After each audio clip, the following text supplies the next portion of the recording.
मिल जाते हैं, उसे लाकर पूजा घर में रखकर पूजा करें। इससे घर में लक्ष्मी का वास हो जाता है। लक्ष्मी प्राप्ति हेतु चांदी का स्वास्तिक नवरात्रों में भी लगाया जाता है, परंतु सबसे अच्छा है कि सिंदूर और घी या तेल मिलाकर के यह, या फिर चावल और हल्दी के घोल से बना दे के मुख्य द्वार पर स्वास्तिक बनाते हैं तो ज्यादा बड़ा मत बनाइए। 9 अंगुल से बड़ा बिल्कुल नहीं होना चाहिए, 3-4 अंगुल का बनाइए, यह उत्तम होगा।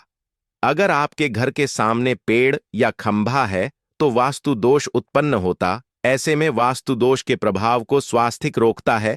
स्वास्तिक का चिन्ह देवता को प्रसन्न करने के लिए खासकर बनाया जाता है।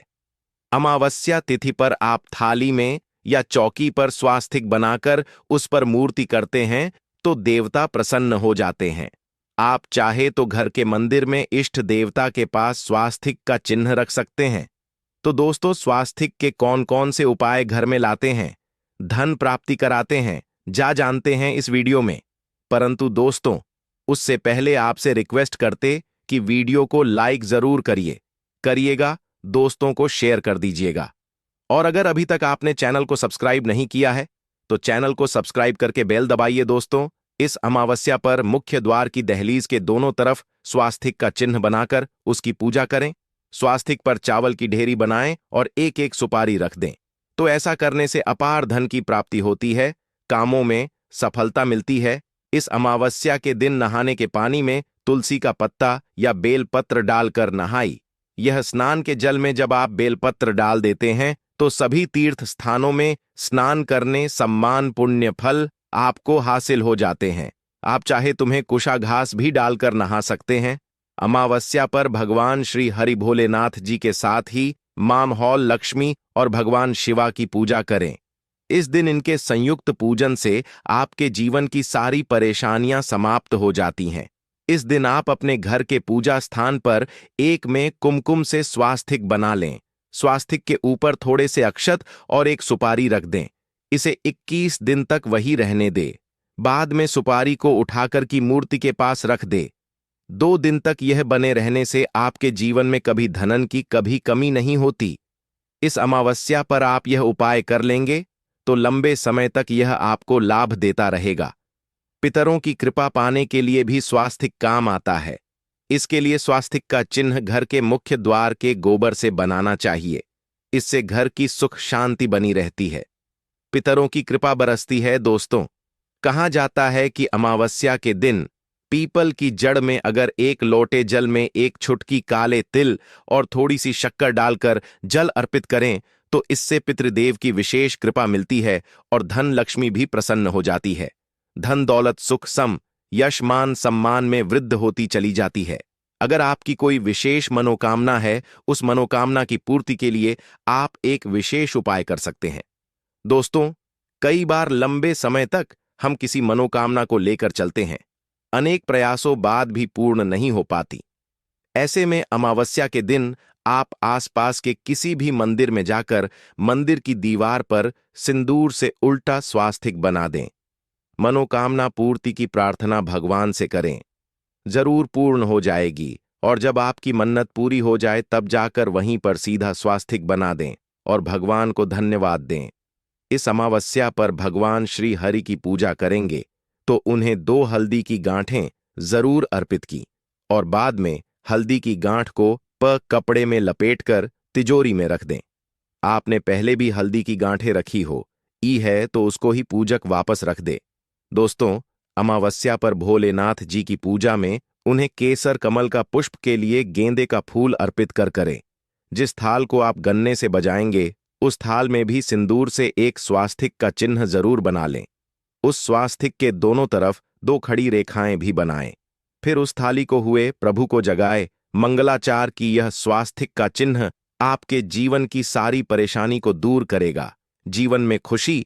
इस अमावस्या के दिन विशेष मंत्र का जाप जरूर करें। आप मंत्र का जाप कर सकते हैं या फिर भोलेनाथ जी के महामंत्र ओम नमो भगवते वासुदेव देवाय का, इसमें से किसी भी एक मंत्र का जाप कर सकते हैं। जो भी मंत्र आसान लगे उसका जाप कर ले। इस अमावस्या के दिन अपनी मनोकामना की पूर्ति के लिए यह उपाय कर सकते हैं। आप तुल्य में जब अर्पित करेंगे तब एक लोटे में जल लेकर उसमें छुटकी हल्दी 2-4 बूंदें दूध, थोड़ी सी मिश्री और 1 चुटकी अक्षर डालकर ही अर्पित करें और शाम के समय तुलसी के समक्ष घी का दीपक जलाए। इस दीपक में 1 का रख दें और बाद में इस सिक्के को उठाकर संभाल के रखें। तुलसी को भोलेनाथ प्रिय भी कहते हैं, इसलिए देवता जब जागते हैं तो सबसे पहले प्रार्थना तुलसी की सुनते हैं। वैसे यह सिक्का रोज के दीपक में भी आप डालकर दीपक जला सकते हैं। ऐसा करने से सस का सिद्ध हो जाएगा। फिर जब भी महत्वपूर्ण काम से आप घर से बाहर हैं तो इस सिक्के को साथ में रखकर निकले। आपको काम में सिद्ध जरूर हासिल मिलेगी। इस दिन दीपक का उपाय जरूर ही करें। एक दीपक घर के मुख्य द्वार पर अंदर की तरफ से या फिर पास के किसी मंदिर में, एक दीपक तुलसी के नीचे, एक दीपक अपने घर के पूजा स्थान पर इस दिन जरूर जलाए। पूज के बाद जरूर करें। आरती की थाल में कुमकुम से स्वास्तिक बनाकर उस पर फूलों की पंखुड़ी और तो अक्षत रखकर फिर दीपक जलाकर प्रभु की आरती करें, सर्वोत्तम होगा। परंतु याद रखें कि भगवान श्री हरि भोलेनाथ को अक्षत अर्पित नहीं किए जाते, मां लक्ष्मी को अर्पित किए जाते हैं। अगर भोलेनाथ जी को अर्पित करना चाहते हैं तो हल्दी से रंगाकर रर ही पी लें, अक्षत अर्पित करें। तो दोस्तों, विधि विधान से इस दिन पूजा आराधना करें, स्वास्तिक के उपाय जरूर करें और भोलेनाथ जी के साथ ही शिवाजी और माता लक्ष्मी की असीम कृपा पाको बनाए। दोस्तों, भगवान भोलेनाथ की कृपा के लिए इस अमावस्या के दिन स्नान करते समय पानी में 1 चुटकी हल्दी डाल लें। इसके बाद स्नान करें और पीले रंग के वस्त्र धारण करके भगवान भोलेनाथ की विधि विधान से साधना करें।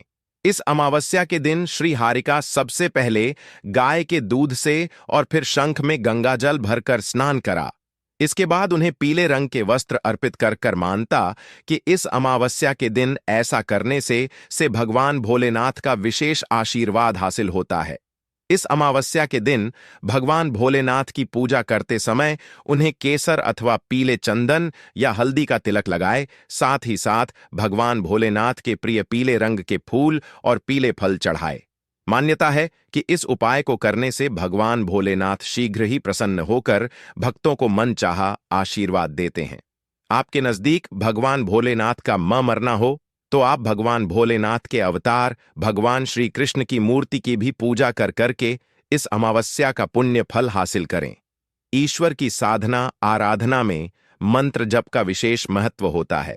ऐसे में राम दरबार की तस्वीर अपने घर में लेकर आए और श्री राम दरबार की तस्वीर का पूजन करें, या उनकी मूर्ति या उनसे जुड़ी किसी तरह की कोई चीज आपके पास है तो आप उनका पूजन करें।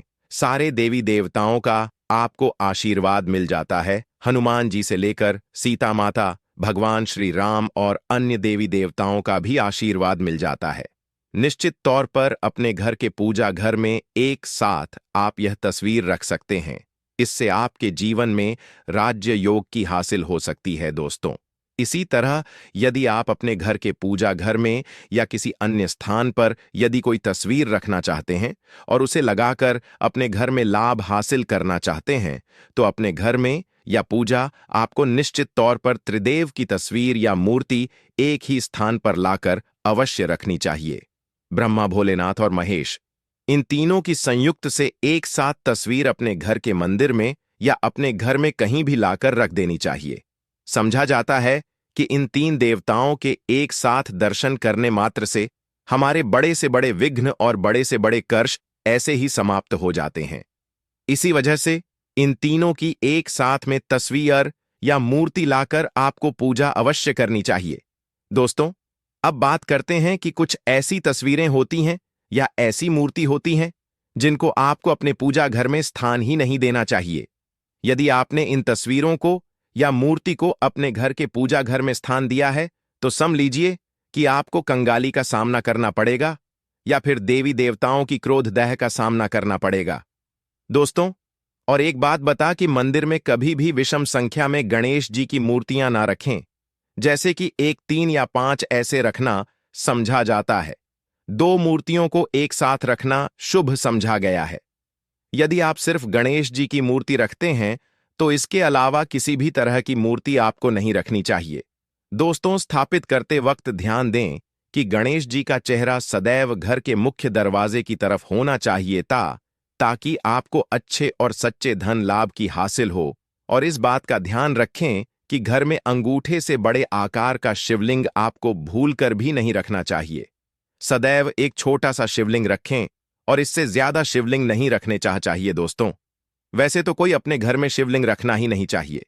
उसके बाद भी यदि रखते हैं तो अंगूठे से बड़े आकार का शिवलिंग आपको नहीं रखना चाहिए। आप छोटा शिवलिंग रख दें और ध्यान रखें कि एक से ज्यादा शिवलिंग आपको भूलकर भी नहीं रखने हैं। घर में यदि आप शिवलिंग रखते हैं तो शिवलिंग के ऊपर आपको तुलसी भूलकर भी अर्पित नहीं करनी चाहिए। यदि आपने शिवलिंग रख लिया है और उस पर तुलसी अर्पण कर दी तो देवी देवताओं के का आपको सामना करना पड़े दोस्तों। मंदिर में यदि आप जी की तस्वीर रखना चाहते हैं, आप हनुमान जी के अनन्य भक्त हैं, तो बैठे हुए हनुमान जी की मूर्ति ही रखें। उन्हें शी का 30 रुद्र अवतार समझा जाता है, इसलिए उनकी भी शिवलिंग की तरह ही मूर्ति रखें।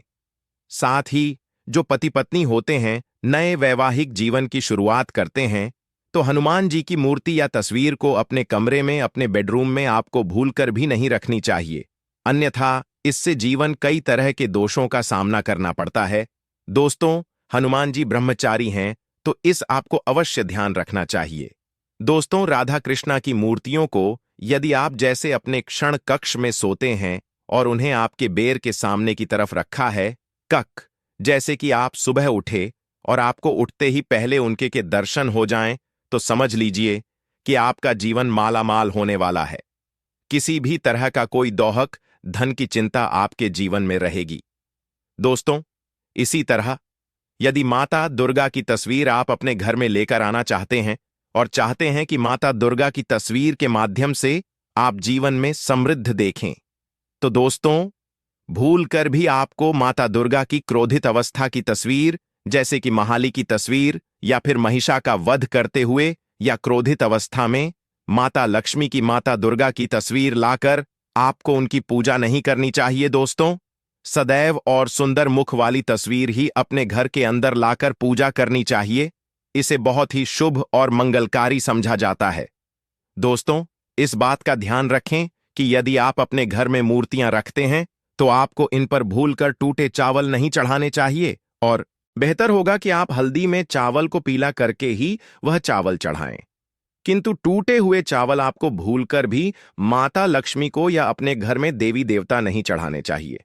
दोस्तों, इसी तरह इस बात का भी ध्यान रखें कि अपने घर के मृत परिजनों की या पूर्वजों की तस्वीर मंदिर में स्थापित ना करें। ऐसा करना अशुभ समझा जाता है, और यदि आप ऐसा लगातार कर रहे हैं तो निश्चित तौर पर आपके परिवार के ऊपर दोष लग सकता है, पितरों का भी दोष सकता है। पितरों की पूजा एक एक अलग स्थान पर की जाती है, घर के मंदिर में उनको स्थापित नहीं किया जाता है। दोस्तों, इसी तरह भगवान भैरव की तस्वीर या भगवान शनिदेव की, राहु केतु की, इस तरह की तस्वीरें अपने घर में नहीं लेनी चाहिए। प्रतीकात्मक रूप से आप घर के पानी रखने के स्थान पर उनकी पूजा कर सकते हैं, क्योंकि इनकी साधना तंत्र मंत्र और खास पद्धति से की जाती है। घर के अंदर आप ऐसे ही इनका पूजा पाठ नहीं कर सकते। तो दोस्त, आज के लिए बस इतना ही आपसे निवेदन है कि आप हमारे चैनल को सब्सक्राइब करें और अपने दोस्तों के साथ शेयर करें। आप सभी का धन्यवाद।